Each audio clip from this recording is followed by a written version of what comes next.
How's it going? I'm Cherokee Ronnie. Welcome back to the channel. I know a lot of people don't like a talking video, but I do recommend you stick around and listen to what I have to say because this is very important. When I went to go buy gears or talk to a shop, they either couldn't give me a straight answer or I didn't know what to buy.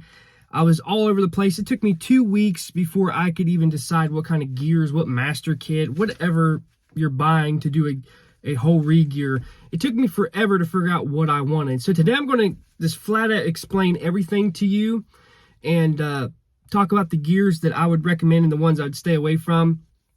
And, before you say anything that this brand's better and that brand's better and I hate this brand, make sure you do your research before you do that, because the brands that you're probably liking and hating are probably from the same factory. And that's the problem with the Jeep forums I'd get on. They'd be like, I love this brand, but I hate this brand. It ain't no good.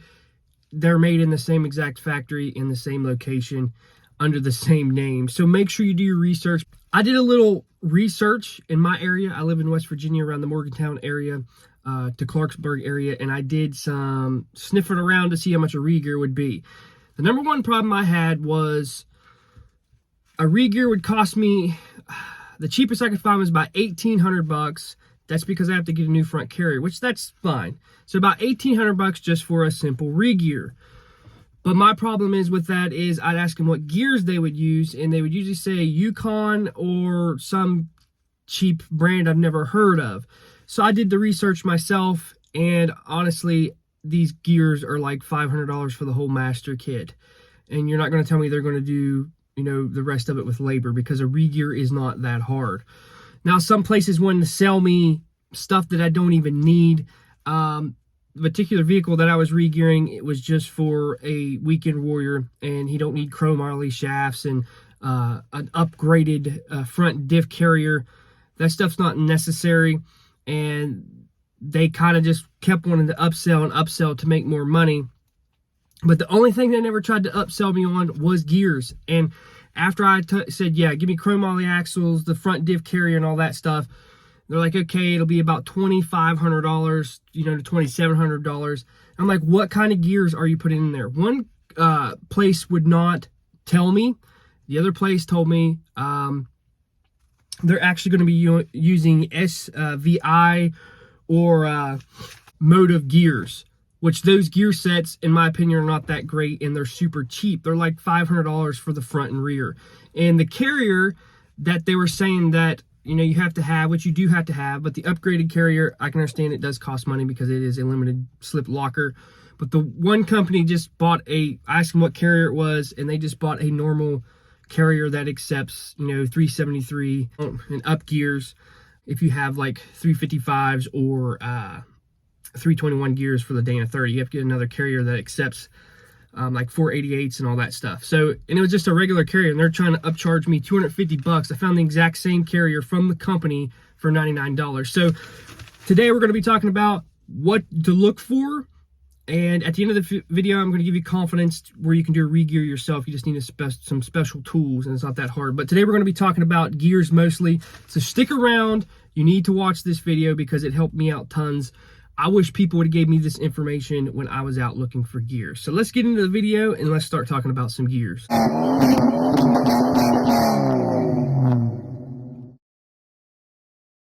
Now, back in the day, Richmond gears used to be the best gears around. They were made in the U.S., and a lot of old timers, you'll hear them, Richmond gears. Now, you have to watch with that nowadays, because when you're buying gears from them nowadays, you're getting them out of India, and honestly, they're not that good. What you hear on the Jeep forums, Facebook forums with Jeeps, you hear Spicer this, Spicer that, Spicer here, buy this, blah, blah, blah. And honestly, I've never had good luck out of Spicer. I bought their U-joints and shattered them. They shattered like glass. A lot of Spicer gears I'm seeing are coming from India and Mexico. So they're not really a high quality gear, and I really don't recommend them, to be honest with you. Some companies just buy gears from plants and they just rebox them. And those two companies are G2 and Yukon. Yukon, you never know what you're going to get. I like to think Santa Claus brings me the Yukon box, and it's a surprise every time, because every time you get Yukon, there's always a different gear set in there. Mostly, they're coming out of China when it comes to Yukon. I've seen a lot of Chinese gears. You might get lucky and get a set of Korean gears, but it's very rare. Now, there is some rare instance I've seen you get some USA gears with Yukon, but that's really, really rare, and you're super lucky. The problem I have with Yukon is they print on their box that's USA product, but inside the box is Chinese parts. So I really have a problem with that, because I'm all about buying USA, and if I can, keep it here in America. And I have a problem when a company puts USA made products with Chinese parts inside. That doesn't set real well with me. Don't get me wrong, I'm not bashing Yukon. They actually have really good stuff that I've ran. I like their crush sleeve eliminators. I run those when I do re-gears, and also their lockers. I have great success with their lockers.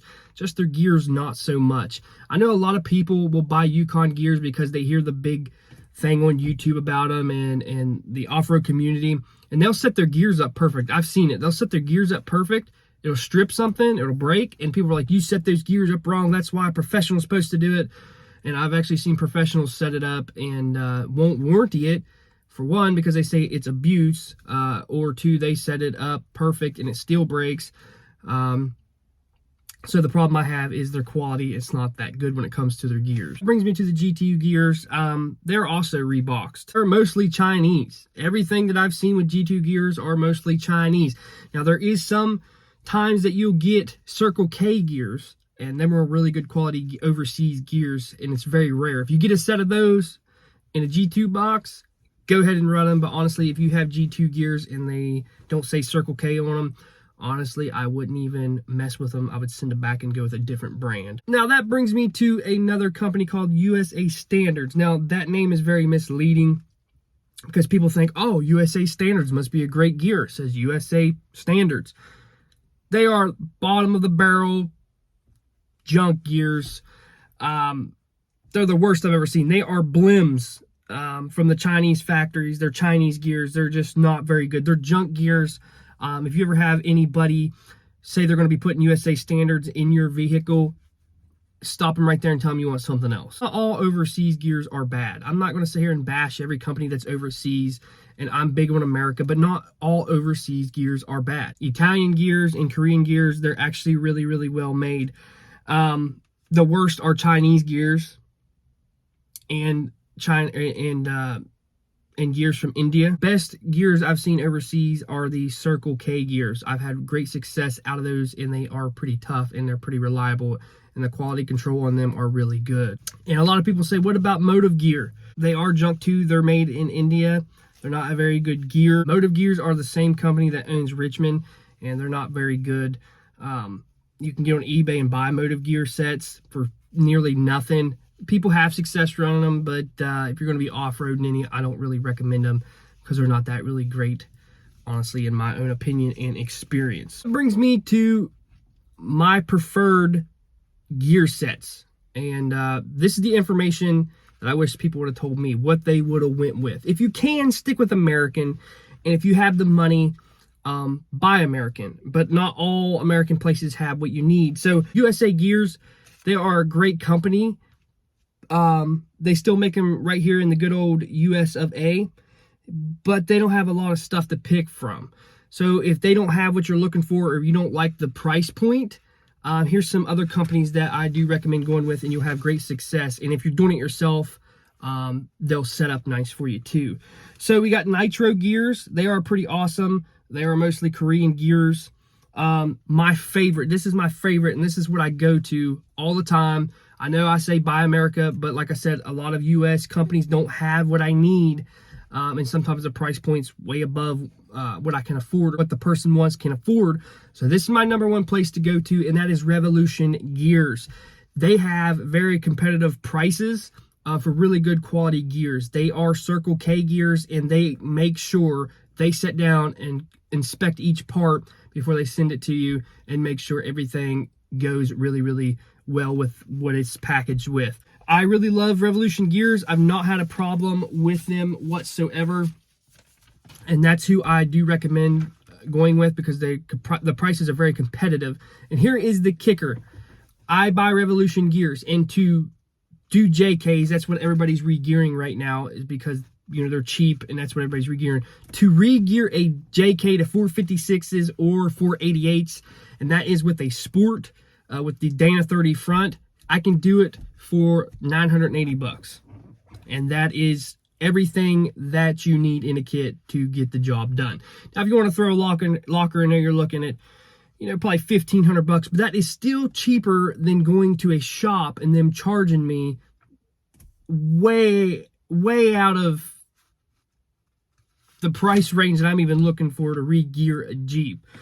Now, when it comes to the master install kits, just depends how you're buying it. If you're buying all this stuff separate and you're not buying a kit, if you're just buying the ring gear and pinion, a lot of people are like, what's a good master install set? So that's like the bearings and the shims and all that stuff that comes in the package. Honestly, nowadays, you don't see a whole lot of junk. You either get Timken or Koyo. One's made in America, and the other one is made in Japan. And honestly, they're both really good. I've not had a problem out of either one. But if you can get Timken with that set, I do recommend getting that. But if you have to settle for the Koyos, it's perfectly fine. This brings me to the end of this video about re-gearing. A lot of people don't have the money to re-gear their Jeep. And why is that? It's because we bought big tires, we bought lifts, we bought bumpers, we bought winches, we bought all this stuff to make our Jeep off-road capable, and now our Jeep's a dog. Whether it's a Jeep Cherokee, a Jeep Wrangler, or the new Jeeps, some point in time you're going to have to re-gear. There's a lot of videos out there on YouTube and Facebook that say, I put 35s on my Cherokee, and I put 35s on my JK and Wrangler, and it does just fine. I agree with you. My JK and my Cherokee did great around town. It's when you hit that highway. And you're not going to be always town bound when you are going wheeling. There's a lot of places that we go that you have to hit the highway to go wheeling. And that's when I would get left behind because I'm running stock gears. My JK had 321s. My Cherokee had 355s. So when it hit the highway, it was a dog. It barely climbed hills. It did great in town, but sooner or later, you're going to have to re-gear. And a lot of people don't have the money to do that because that's the last thing they think about, which it should be the third thing they think about. Lift kit, tires, re-gear. And that brings me to, you know, should you do it yourself or should you take it somewhere? If you have the money and you don't feel confident, go ahead, take it to a shop. But all this stuff I explained to you, make sure you use that knowledge when you take it to a shop because they will rip you off. They'll do the parts as cheap as possible, and they will charge you like a premium job. And that doesn't set real well with me, and that's what most shops have tried to do to me down here. So, re-gearing a Jeep yourself, people will scare you out of it and tell you not to do it. Only professionals can do it. Actually, I beg to differ because honestly, it's not that hard. You just need some special tools. It costs under $100, and you need to know how to take things apart and put them back together. To be honest with you, I can rebuild an engine, and my dad taught me that at an early age, and I've seen him rebuild differentials, so I started tackling it myself. I bought the necessary tools on a budget, and honestly, it's not that hard. The biggest pain is taking the pinion out and in and making sure you get that right and the pattern right. There's tons of videos on YouTube to show you. If you guys would love to see a video, I'll show you how I do it because I'm getting ready to re-gear my Wrangler, and it's the same across the board, whether it's a Cherokee or any, 44, 30, or it applies the same to every axle except the 8 1/4. There's different steps you got to go through. But it's pretty self-explanatory. You just got to make sure you get that pattern right and use the tools supplied. And I can show you guys how to do it at home and do it right. You don't need a garage. You don't need tools from NASA to show you how you got to do it. Honestly, shops look at it just like any other job. It's nothing special. You just got to make sure that pinion meshes right with the ring gear and make sure that pattern's right, and you torque everything to spec. It's basically it. It's not that hard. Do not let people scare you. But if you've never tore anything apart in your life, I don't recommend doing a re-gear, to be honest with you. But if you guys want to see a video on that, I will gladly do it and film it. I'll show you how I use setup bearings, how I ream them out, so I don't have to keep pressing things on and off to put shims on. I'll show you how I add the shims together, and I'll show you the budget tools that I use that are very accurate. So I hope you guys enjoyed this video. I hope you guys watched it all the way through because this was some information that I was missing in my life when I went to go do a re-gear. So hopefully this helps you. And make sure you hit that subscribe button. Hit that notification bell if you haven't yet, so you know each and every time I upload a video. I'm Cherokee Ronnie. Stay dirty, my friends.